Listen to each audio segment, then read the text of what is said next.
수많은 무리들 줄지어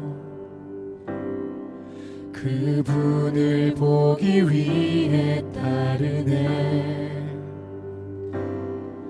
평범한 목수이신 그분 앞에 모든 무릎이 꿇어 경배하네. 모든 문제들 하나하나 죽음까지도 힘을 잃고 생명의 근원 되신 예수 이름 앞에 모든 권세들 굴복하네.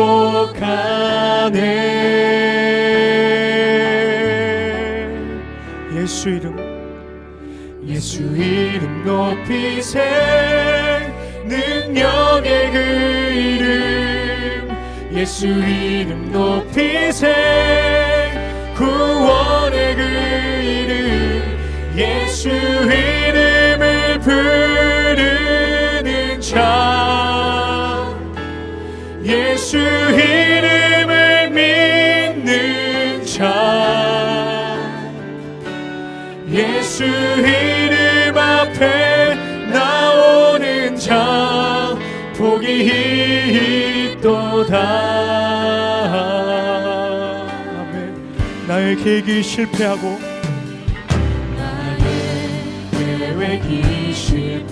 나의 소망이 끊어질 때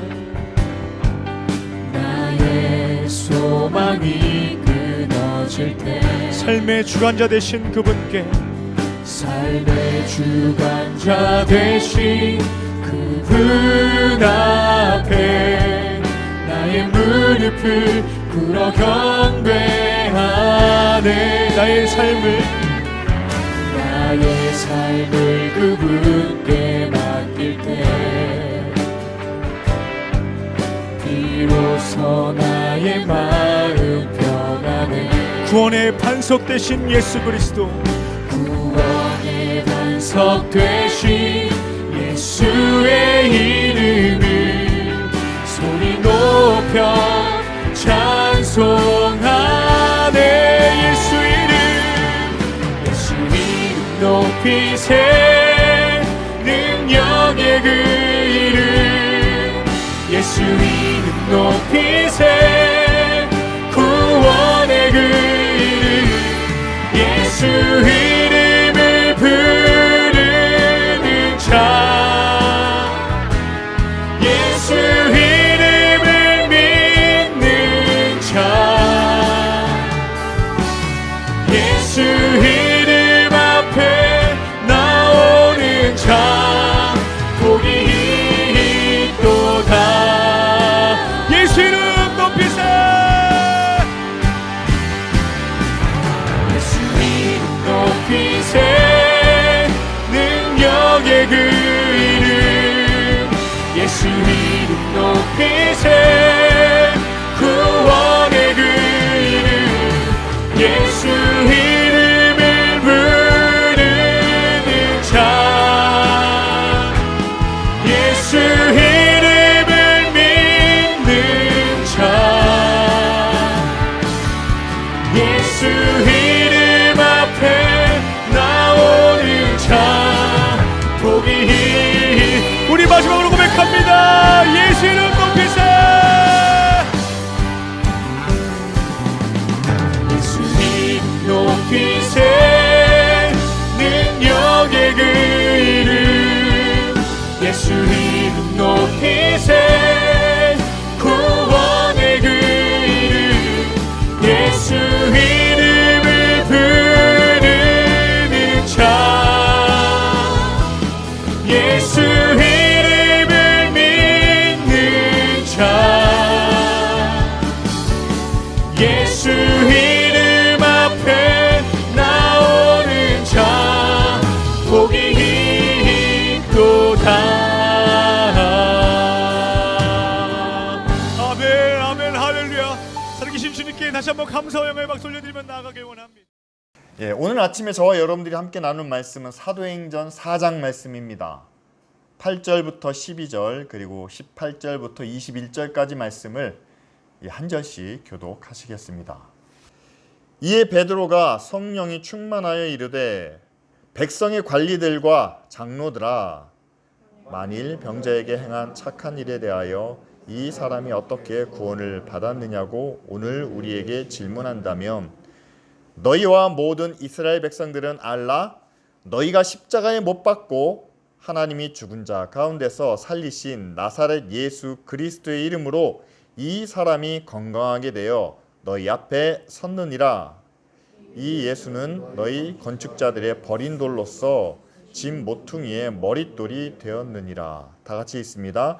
다른 이로서는 구원을 받을 수 없나니 천하 사람 중에 구원을 받을 만한 다른 이름을 우리에게 주신 일이 없음이라 하였더라. 18절부터 21절까지 우리 한 절씩 교독하겠습니다. 그들을 불러 경고하여 도무지 예수의 이름으로 말하지도 말고 가르치지도 말라 하니 베드로와 요한이 대답하여 이르되 하나님 앞에서 너희의 말을 듣는 것이 하나님의 말씀을 듣는 것보다 옳은가 판단하라. 우리는 보고 들은 것을 말하지 아니할 수 없다 하니 관리들이 백성들 때문에 그들을 어떻게 처벌할지 방법을 찾지 못하고 다시 위협하여 놓아 주었으니 이는 모든 사람이 그 된 일을 보고 하나님께 영광을 돌림이라. 아멘. 오늘 말씀을 통해서 우리가 더 옳은 것이 무엇인가 판단해야 되는 이 질문을 가지고 함께 말씀을 나누려고 합니다. 여러분, 실제적으로 교회가 시작되는 때는 바로 오순절 성령이 임했을 때다. 우리는 그렇게 이야기합니다. 예수님의 3년 동안의 공생의 기간 동안 제자들이 많은 것을 배우고 또 교회와 기독교의 중심이 되었던 그 모든 것들이 바로 예수님의 말씀을 통해서 시작되었죠. 하지만 제자들이 그 말씀과 가르침을 배우고 깨달았지만 그것 때문에 그들의 삶이, 그들의 인생이 변화된 것은 예수님께서 십자가에 죽으시고 난 후 그리고 성령이 그들 가운데 임한 다음이었다는 사실이죠. 그래서 그 전까지는 사실 처음 예수님께 부르심을 받았을 때와 예수님이 십자가를 지신 후 부활을 봤을 때까지도 그들에게 그렇게 큰 변화가 있었는가? 깨달음은 있었고 가르침은 알았지만 그러나 그들의 삶 속에서는 그렇게 큰 변화가 없다가 성령이 그들 가운데 임했을 때 그들이 성령을 경험하게 되었을 때 그들이 변화되었는데 어떻게 변화되었는지 사도행전 2장 42절부터 45절까지 분명히 나타나 있습니다. 그 내용을 보면은요, 성령이 그들 가운데 임했을 때 그들이 먼저 사도들로부터 가르침을 받아 예배와 기도와 모이는 데 힘썼다라고 이렇게 나옵니다. 그들이 신앙적으로 또한 영적으로 갈급한 마음을 그들의 삶으로 표현했다는 거죠. 그런데 여기에서 그치지 않고 그 뒤에 보면은요, 서로 물건을 통용하고 재산을 팔아 필요한 사람들에게 나누어주는, 그렇게 마음을 같이하여 모이기에 힘썼다라고 이렇게 성경은 이야기합니다. 예수님의 말씀이 그들이 함께 모이는 예배와 기도 생활만 변화시킨 것이 아니라 그들이 어떻게 생활을 하는지, 그들이 무엇을 갖고 있는지 삶의 모든 영역에 있어서 변화가 되는, 달라지는, 이전에는 도저히 찾아볼 수 없는, 유례가 없는 그런 새로운 공동체가 만들어졌는데 그것이 바로 성령이 그들 가운데 임한 후에 나타난 그런 변화의 모습이죠.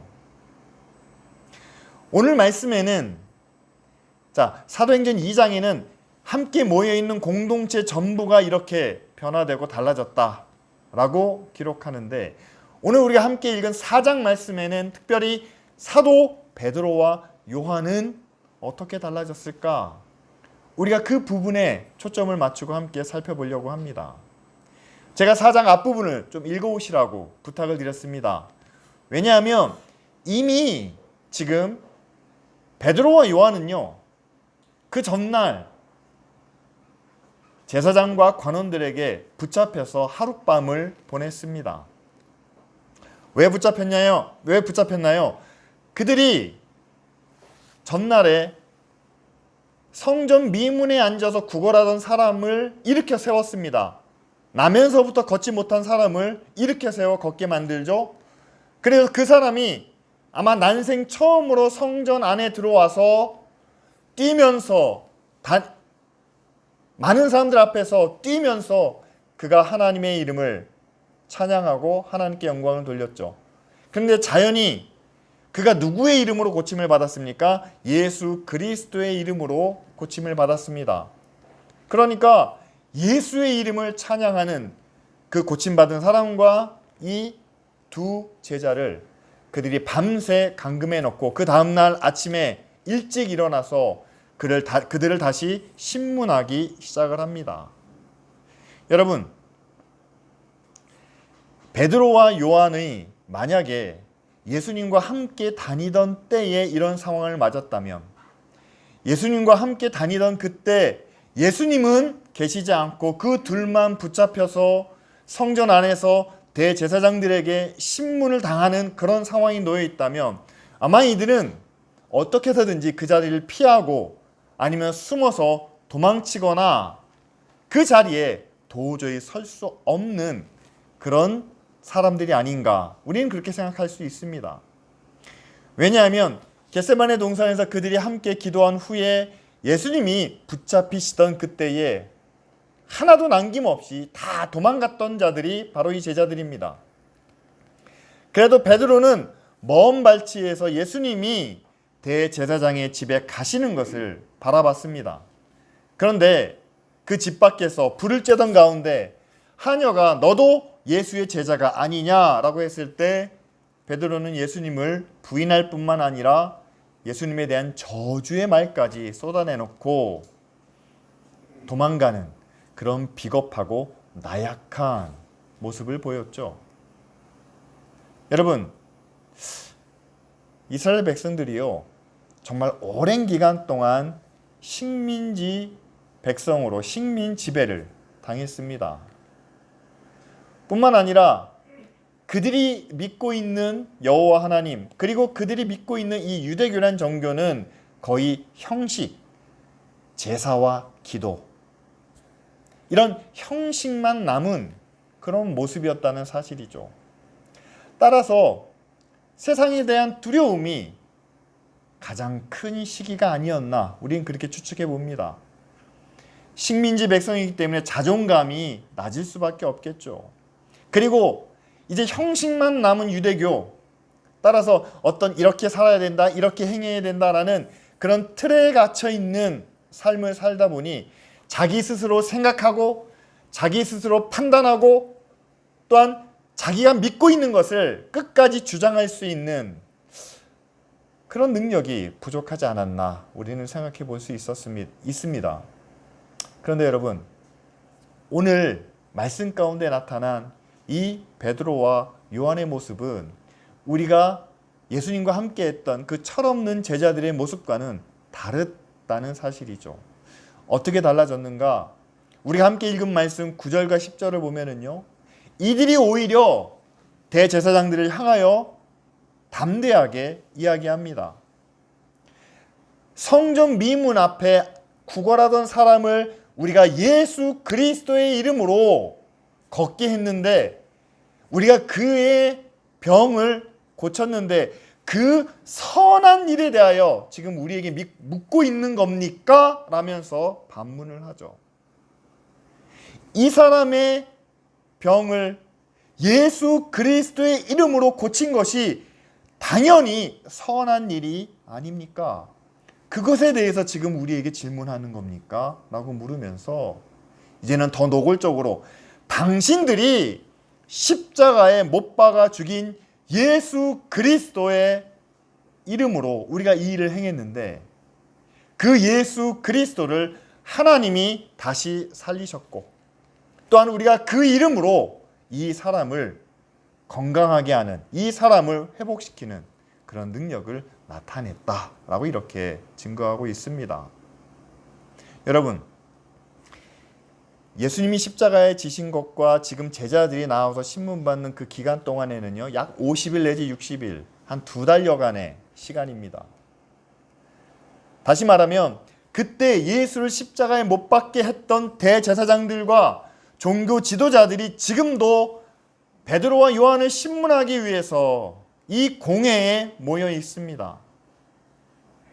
또한 이들은 지금까지 이 제자들을 찾아다녔습니다.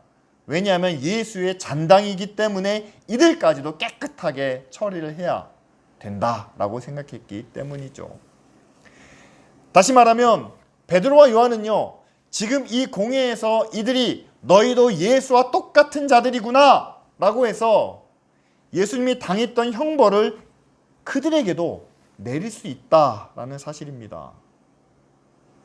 그럼에도 불구하고 이들은 예수의 이름을 감추거나 숨기지 않았죠.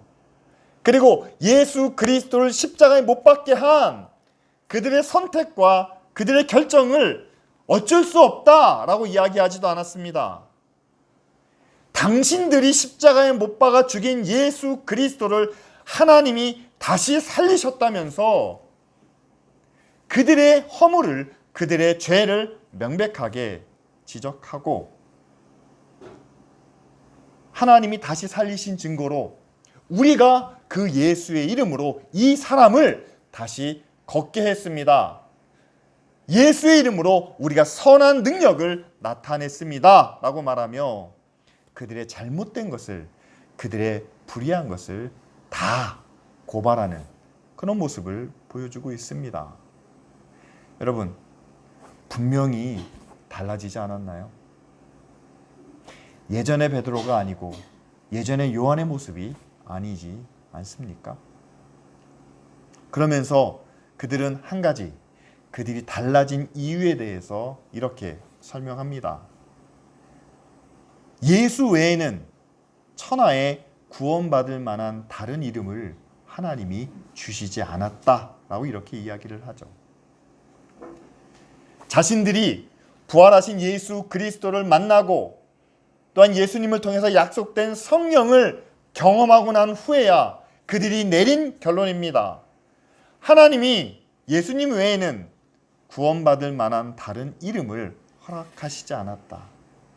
그런데 이 공회 안에서 그 예수 그리스도의 이름으로 선한 일을 행한 사람은 베드로와 요한뿐입니다. 오히려 그들을 신문하고 재판하는 그들은 예수 그리스도를 십자가에 못 박은 자들입니다. 하나님의 뜻을 거스려 예수를 십자가에 못 박아 죽인 그들이 내리는 판단을, 그들이 정죄하는 그것을 두려워할 이유가 전혀 없다는 사실이죠. 여러분, 제자들의 믿음을요, 우리가 조금 더 깊이 바라본다면 그들이 오늘 말씀 가운데 말했던 그 내용 가운데서 우리가 찾을 수가 있습니다. 첫 번째는 그 종교 지도자들에 의하여 십자가에 죽으신 예수님을 하나님께서 다시 살리셨고 또한 그를 구원자가 되게 하셨습니다. 두 번째는 그 종교 지도자들에 의해서 버림받은 돌이었습니다. 이것은 버려도 된다라고 생각해서 십자가에 죽이지 않았습니까? 그런데 그 버린 돌을 하나님께서 하나님 나라의 귀한 모퉁이 돌이 되게 하셨다. 그리고 마지막으로 베드로와 요한이 강하게 주장했던 것처럼 예수 외에는 이 땅에 구원받을 다른 이름을 주시지 않았다. 이 세 가지 믿음의 근거에서 지금 이 공회 모임에서 자신들을 신문하고 자신들을 재판하며 결국 형벌까지도 내릴 수 있는 그들 앞에서 그들은 절대 두려워하거나 굴하지 않고 자신들의 믿음을 예수 그리스도를 향한 그들의 의의를 담대히 나타내게 되었다는 사실이죠. 여러분, 우리도 누군가에게 질문을 받거나 또한 누군가에게 판단을 받거나 또한 누군가에게 평가를 받을 때가 있습니다. 지금까지 우리가 공부했던 것들을, 지금까지 우리가 갈고 닦은 지식과 능력을 평가받으려면 여러분 공정하게 평가를 받으면 되겠죠. 근데 그렇게 객관적인 공정한 판단이 아니라 우리 삶의 목적을, 우리 인생의 의미를, 그리고 지금까지 우리가 보내왔던 이 모든 시간들을 누군가가 판단하고 평가하려고 할 때가 있습니다. 당신은 왜 그렇게 삽니까? 그렇게 살아서 뭘 얻을 수 있습니까? 그렇게 사는 게 뭐가 그리 좋습니까? 라고 묻죠. 그런데 우리가 그런 질문을 당할 때, 또한 그런 평가를 받을 때 세상에 많은 사람들이 우리를 별 볼 일 없는 사람으로, 실패한 사람으로, 세상에서 별것 이루지 못한 것으로 우리를 평가하고 판단할 때 우리는 그것 때문에 낙심하거나 또는 우리가 그들과 함께 나가지 못하는 것 때문에 우리는 두려워할 때가 있습니다. 왜냐하면 그들이 다수를 이루기 때문에, 아니면 그들이 세상에 많은 힘과 권세를 가지고 있는 것처럼 보이기 때문이죠. 하지만 여러분, 과연 누가 우리를 평가하고 또 누가 우리를 판단할 수 있겠습니까? 베드로와 요한이 이 공회 앞에서 대제사장과 많은 관리들이 자신들을 판단하고 평가하고자 했을 때 자신들이 행하는 그 모든 일에 대하여 스스로 변론하며 증거하는 이 모습을 우리 함께 기억하기를 바랍니다. 누군가가 우리에게 그런 이야기를 할 때 여러분, 우리가 이렇게 대답할 수 있지 않겠습니까? 나를 구원하신 예수 그리스도의 이름을 위하여, 그리고 우리를 만드시고 또한 영원한 생명을 주신 하나님의 나라와 하나님의 의를 위하여 우리는 예수의 이름을, 또한 예수의 사랑과 은혜를 나타낼 수밖에 없습니다. 증거할 수밖에 없습니다. 그들이 보기에는 어리석고 그들이 보기에는 연약해 보이겠지만, 그러나 우리에게는 바로 우리를 구원하신 예수 그리스도의 이름이 있기 때문에 하나님의 구원이, 하나님의 능력이 우리와 함께 하시기 때문이죠. 그리고 결정적으로 오늘 우리가 읽은 말씀 19절에 베드로가 이렇게 이야기를 합니다. 대제사장과 관원들이 베드로에게 신문해 봤자 별다른 내용이 나올 게 없어요. 오히려 그들이 말하는 것에 말려 들어가는 것처럼 보이자 이제 그들에게 예수의 이름으로 말하지도 말고 가르치지도 못하게. 왜냐하면 형식적으로는 예수는 로마의 형벌을 받아서 정치범이라는, 정치적인 죄를 지었다는 그 형벌을 받아서 십자가에 죽은 죄인이기 때문에 더 이상 예수의 이름을 언급하지도 예수를 가르치지도 말아라 라고 이렇게 이야기를 하는 거죠. 그 앞에서 베드로가 19절 말씀에 이렇게 이야기를 합니다. 하나님 앞에서 당신들의 말을 듣는 것이 하나님의 말씀을 듣는 것보다 옳은가 판단하라 라고 이렇게 이야기를 하죠. 자, 여러분, 이 대답을 있는 그대로 우리가 생각해 보면은요, 사람의 말을 듣는 것보다 하나님의 말씀을 듣는 것이 당연히 더 옳습니다. 따라서 하나님의 말씀을 듣는 것이 합당하다라는 결론에 이르게 되죠. 그런데 여기서 중요한 것은 그겁니다. 살고 죽는 문제에 있다면, 이것 때문에 내가 죽을 수도 있다면, 이것 때문에 내가 실패할 수도 있다면, 이것 때문에 우리가 큰 고난을 겪어야 한다면 그럼에도 불구하고 어느 것이 더 옳은가 판단해서 그 옳은 일을 선택하는 그런 믿음을, 그런 용기를 우리는 갖고 있나요? 자, 여기서 우리가 생각해야 될 것은 그렇습니다. 예수님의 많은 가르침들이 있습니다. 제자들에게 3년 동안 말씀해 주신 그 모든 것들을 그들은 알고 깨닫고 기억하고 있습니다. 그 가르침대로 살아가는 것을 마음으로 믿고 행동으로 실천하는 것을 우리는 믿음이다 라고 이야기합니다. 그런데 그 믿음이 과연 어디에 근거한 것일까요? 하나님의 말씀, 예수님의 가르침. 그런데 말씀과 가르침을 우리가 우리의 생활 속에서, 우리의 삶 속에서 실천하고자 할 때 과연 우리에게 그 말씀과 가르침이 기준이 되고 있나요?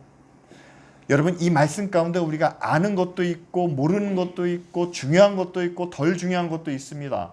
그것을 우리가 어떻게 지킬까 우리는 날마다 고민하면서 삽니다. 바리새인들은 그것을 쪼개가지고 실생활에 이렇게 하고 저렇게 하라라는 그런 아주 복잡한 율법을, 전통을 만들어 놓고 있습니다. 우리는 과연 어떻게 지켜야 될까요? 여러분, 하나님의 말씀을, 성경에 기록되어 있는 말씀을 어떻게 지켜야 될까 저에게 묻는다면 저는 오늘 말씀을 가지고 함께 나누고 싶습니다. 하나님 앞에 더 옳은 것이 무엇인지 고민하고 판단하고 행동하시기를 바랍니다. 여러분, 예수님의 말씀 가운데 불의한 것이 있나요? 예수님의 가르침 가운데 이기적인 게 있습니까? 예수님이 우리에게 명령하신 것 가운데 거짓이 있습니까? 이기적인 것이 있습니까? 악한 것이 있습니까? 세속적이고 천박한 것이 있습니까? 아니죠. 그렇다면 여러분, 하나님 앞에서 우리가 더 옳은 것을 고민하고 판단해서 실천한다면 그것은 반드시 하나님이 우리에게 원하시는 뜻이고 또한 우리를 통해서 이루고자 하시는 하나님의 계획인 것을 믿습니다. 더 옳은 것이 무엇인가 판단하고 행동하는 것이, 저는 오늘 말씀을 통해서 예수님의 제자들이 예수님과 함께 지내는 그 모든 시간 동안 그들이 말씀을 듣고 말씀을 깨닫고 또한 그 말씀의 능력으로 그들이 기적과 많은 놀라운 일들을 행했지만, 그러나 예수님의 십자가 앞에서 부활하신 예수님을 만나고서까지도 변화되지 못했던 이유는 그들은 여전히 예수님의 가르침과 말씀을 통해서 더 옳은 것을, 더 바른 것을 구하기보다는 예수님의 말씀과 가르침을 통해서 더 좋은 것을, 나에게 더 유익한 것을 찾고 구하지 않았나, 그렇게 생각해 봅니다. 그것은 제자들의 모습일 뿐만 아니라 지금 우리의 모습이기도 하죠. 신앙 안에서도, 믿음 안에서도 우리는 그렇게 찾습니다. 그 모든 말씀을 통해서 이 말씀이 나에게 얼마나 좋은지, 나에게 얼마나 도움이 되는지, 나에게 얼마나 큰 기쁨과 능력이 되는지를 우리는 쉽게 느끼고 쉽게 발견합니다. 그런데 그 말씀이 우리의 삶에 있어서 얼마나 옳은 길을, 바른 것을, 거룩한 모습을 우리에게 요구하시는지는 쉽게 가려지고 또한 쉽게 잊혀지고 있다는 사실이죠. 여러분, 우리의 모든 삶의 기준은 바로 하나님입니다. 또한 예수 그리스도가 살아있는 인간의 모습으로 우리에게 보여주셨죠. 그렇다면 여러분, 예수 그리스도의 모습 속에서 우리가 찾을 수 있는 것은, 우리와 다른 점이 있다면 그분은 모든 것 가운데 더 바른 것을, 더 옳은 것을 뿐만 아니라 더 의로운 것을 보여주셨다라고 저는 생각합니다. 그렇다면 여러분, 이제 우리도 성령으로 변화되어야 되지 않을까요? 교회가 시작됐을 때 그들이 배운 말씀을, 깨달은 진리를 어떻게 자신의 삶 속에서 나타낼 수 있었습니까? 성령이 그들 가운데 임했을 때, 그들이 사도들을 통해서 가르침을 받고 함께 기도하며 함께 모이며 함께 교제하는 가운데 더 옳은 것을 선택하는 그런 믿음의 결단이 그들 가운데 있었다라고 저는 믿습니다. 따라서 여러분, 우리 안에도 더 좋은 것, 더 유익한 것, 더 기쁘고 즐거운 것, 여러분 그 위에, 그보다 우선으로 하나님께서 우리에게 말씀하시는 더 오르고 바르고 정직한 것을 구하는 기쁜 우리의 성도들이 되기를 바랍니다. 그런데 여러분, 그들이 더 옳은 것을 구했을 때 그들 가운데 나타난 또 한 번의 변화가 있습니다. 2장 42절과 45절 사이에 나타난 것과 거의 유사하게 4장 마지막 부분에도 그 모습이 나타나는데요. 성도들이 한 마음과 한 뜻이 됩니다. 그러면서 성령이 그들 가운데 임했을 때 그들이 하나님 앞에서 더 옳은 것을 선택하지 않았을까, 저는 그렇게 생각합니다. 그러다 보니까 32절에 뭐라고 나오고 있나요? 그들이 모든 물건을 다시 서로 통용하기 시작합니다. 자기 재물을 조금이라도 자기 것이라고 여기지 않았습니다. 그래서 그 결과로 어떻게 됩니까? 그들이 예수의 부활을 믿는, 예수의 부활의 능력을 의지하는 가운데 34절에 밭과 집을 팔아 사도들을 통해서 필요에 따라 나눌 수 있도록 그 앞에 내려놓는 그런 모습을 보이죠. 결과적으로 어떻게 됩니까? 성경에서는 그들 가운데 가난한 사람이 없었다라고 이렇게 기록합니다. 여러분, 가난한 사람이 없었던 적이 있습니까? 성경의 역사를 봐도요, 가난한 사람이 없었던 기록은 전혀 나타나지 않습니다. 예수님도 가난한 사람은 항상 너희와 함께 있다 라고 말씀하셨는데, 지금 이 모인 성도들이 더 옳은 일을 선택했을 때 그들 가운데는 가난한 사람이 없었다라고 성경은 기록하죠. 이건 도저히 한 사람의 능력, 한 사람이 기적을 나타내서 할 수 있는 일은 아니라고 생각합니다. 하지만 혼자가 아니라 우리가 함께 힘을 모았을 때, 마음을 합하고 뜻을 모아서 기쁜 우리 교회가 모두 함께 더 옳은 일을 선택하고 하나님 앞에서 하나님이 우리에게 기뻐하시는 일을 우리가 함께 선택한다면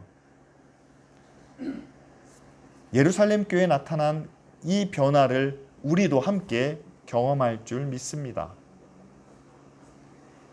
우리 안에 가난한 사람이 없는 그런 기적과 같은 역사가 나타날 줄 믿습니다. 아니, 우리는 이미 그 일을 실천하고 있습니다.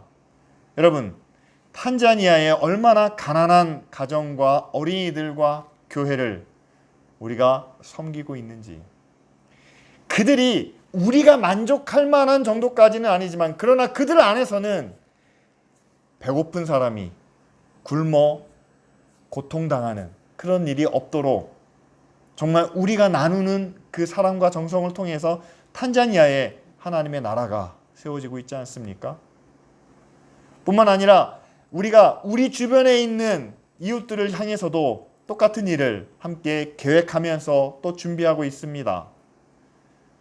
다문화 가정의 어린이들이 더 이상 따돌림 당하거나 고통 당하지 않도록, 우리 사회에 열악한 환경 가운데 있는 젊은이들이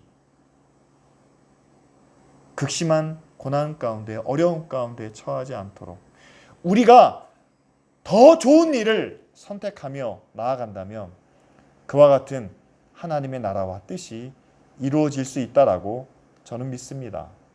따라서 여러분, 하나님의 나라가 이 땅에 임하고 또한 하나님의 의가 우리를 통해서 이루어지는 데는 그렇게 한 사람의 기적과 한 사람의 능력이 필요한 것만은 아니죠.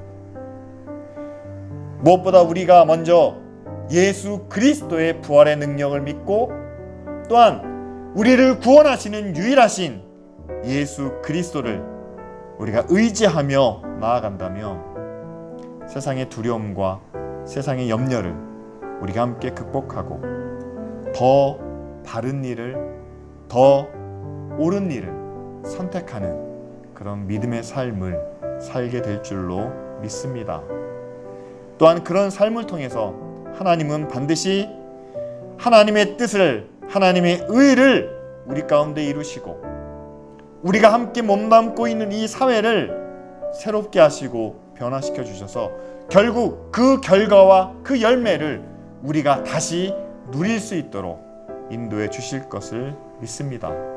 따라서 여러분, 하나님의 능력을 믿고 예수 그리스도의 구원을 믿고 우리가 이 땅에서 더 옳은 일을 선택하며 살아가는 그런 하나님의 자녀들이 될 수 있도록 교회가 성도들의 정성과 헌신을 통해서 우리를 위한, 우리의 기쁨과 우리의 만족을 위한 것이 아니라 교회가 이 땅에서 해야 할 더 옳은 일을 찾고 구하는 그런 기쁜 우리 교회가 될 수 있도록 우리 이 시간 다 같이 함께 기도하겠습니다.